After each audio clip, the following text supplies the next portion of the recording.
नमस्कार, मैं हूं जगविंदर पटियाला और कौन बनेगा मुख्यमंत्री का कारवां आज पहुंच गया है हरियाणा के जींद में। जींद को हरियाणा का हार्ट भी माना जाता है। महाभारत से भी जींद का संबंध रहा है, क्योंकि पहले यह कुरुक्षेत्र का हिस्सा होता था जहां महाभारत का युद्ध हुआ था, और उसके बाद महाराजा रणजीत सिंह से भी जींद का नाम जुड़ा और यह बना पटियाला रियासत का हिस्सा।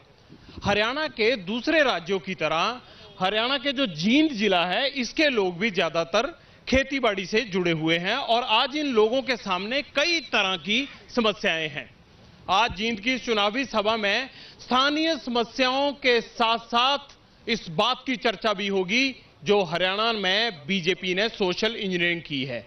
हरियाणा को जाटलैंड माना जाता है, लेकिन यहां पर बीजेपी ने गैर जाटों पर भरोसा जताया है।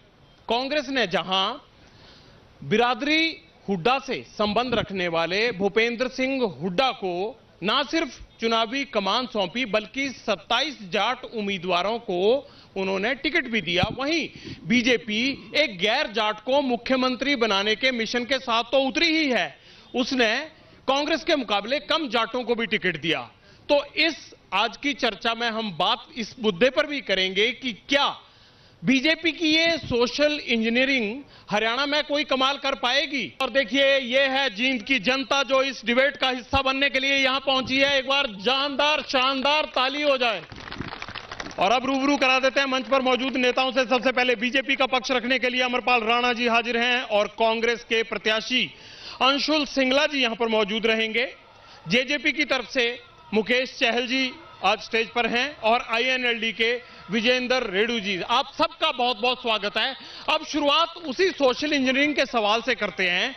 यहां पर 1,85,000 वोटर है और 55,000 जाट वोटर है, लेकिन क्योंकि बाकी सब बिरादरियां इकट्ठी हो जाती हैं, इसलिए सब पार्टियां गैर जाट को ही चुनती हैं। यहां पर आखिरकार ये जाट गैर जाट ये मुद्दा क्यों है? पहले कांग्रेस से पूछ लेते हैं। इस तरह का कोई भी गैर का मुद्दा कोई भी नहीं है। सिर्फ ये भाजपा की फूट डालो राज करो की राजनीति के अंतर्गत है। वरना हरियाणा एक संप्रदाय मतलब प्रेम प्यार से रहने वाला प्रदेश है। सब लोग भाईचारे से आपस में रहते हैं। सभी 36 बिरादरी सब भाईचारे से आपस में रहते हैं। कहीं भी कोई जाति पाति का मुद्दा पूरे हरियाणा में नहीं है। ये बिल्कुल गलत और बनाया हुआ एक मतलब पार्टी का, बीजेपी पार्टी का बना हुआ। आप ये बताइए कि सभी भाईचारे से रहते थे लोग, तो फिर जाट आरक्षण के दौरान हिंसा क्यों हुई यहाँ? ऐसा है कि कुछ शरारती तत्वों के उससे और कहीं ना कहीं की सरकार की लापरवाही की वजह से वो सब हुआ था। उसमें किसी भी पार्टी का, किसी भी वर्ग का कोई भी कहीं भी दोष नहीं था। बीजेपी की वजह से जाट गैर जाट की खाई चौड़ी हुई और जहां हिंसा हुई उसमें भी बीजेपी का कोई ना कोई रोल था, ये कांग्रेस इल्जाम लगा रही है।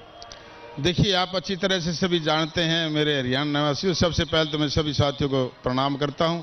और एक बात जो ये भाई साहब कह रहे हैं, ये आरक्षण का मुद्दा जो है कांग्रेस के लोगों का दिया हुआ था और बाद में आपके सीडी आई हैं और सबकी वायरल भी सब ने देखा है कि इसमें किसका कितना दोष था। भारतीय जनता पार्टी परिवारवाद से, जातिवाद से, भाई भतीजावाद से दूर है और ऐसा करके दिखाया। 2014 में भारतीय जनता पार्टी का कोई राज नहीं था, वो एक एजेंडा लेके इस प्रदेश में आए थे और आप सभी को इस बात का पता भी और मुझे भी खुशी है, जनता भी जानती है कि सत्ता परिवर्तन इस देश और प्रदेश में कई बार हुआ, लेकिन व्यवस्था परिवर्तन यदि हुआ है तो पहली बार व्यवस्था परिवर्तन प्रदेश में हुआ और देश में हुआ। और इस देश को एक ऊंची रफ्तार पर ले जाने वाले इस देश के मजबूत प्रधानमंत्री भाई नरेंद्र मोदी जी, जो हमारे अंदर से देशभक्ति भावना खत्म हो गई थी, जो हमारे से पिछड़ी जा रही थी और 48,000 जवानों के जो शहीद हो गए थे, उनको दोबारा से जो मुकुट था हमारे ऊपर, जो कलंक था माथे पर भारत माता के, उस कलंक को मिटाने का काम इस 56 इंच का सीना माननीय देश के प्रधानमंत्री ने जो किया है।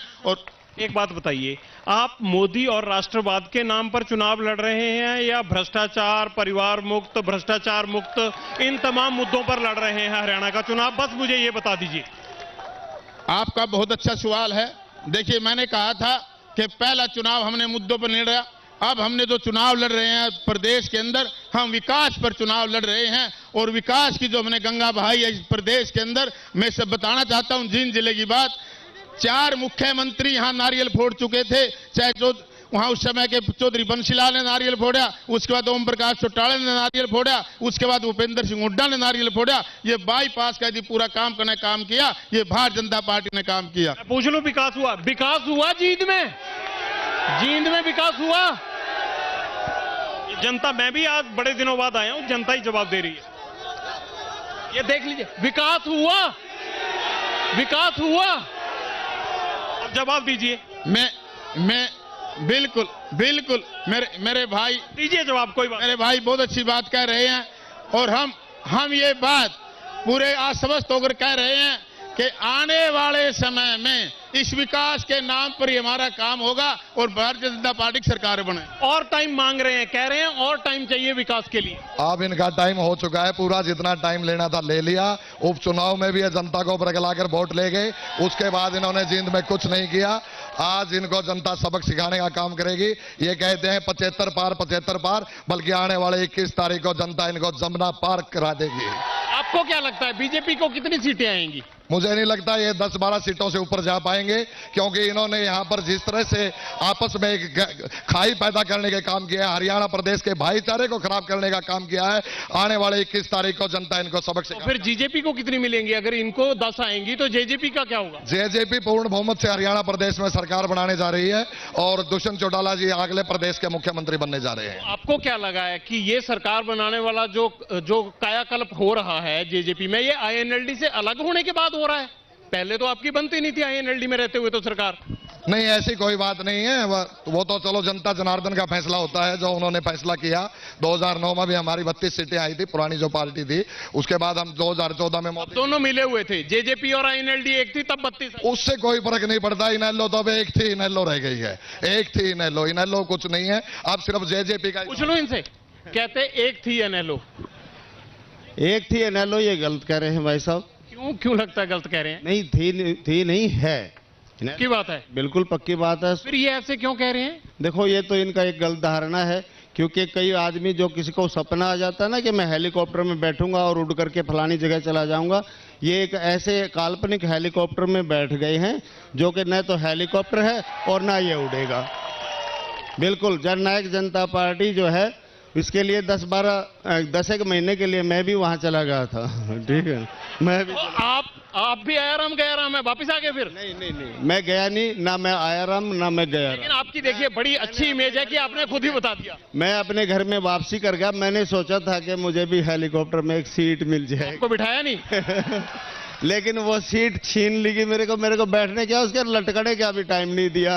क्या बात है, इसलिए आपने जहाज ही बदल लिया? नहीं, जहाज नहीं बदला। जिस जहाज से उतर के जाने का प्रयास किया था, वापस उसी में आके बैठ गया। क्या बात, वहां सीट मिली या नहीं? बिल्कुल, वहां की तो सीट पहले भी थी, और उन्होंने बड़े आदर और सम्मान के साथ कहा, भाई यदि शाम का बोला सुबह याद आ जाए तो उसको बोला नहीं कहते भाई जी। इसलिए मैंने उस गलती को एहसास किया और मैं अपने स्थान पर आ गया। रेड्डू साहब इंटरेस्टिंग आदमी है।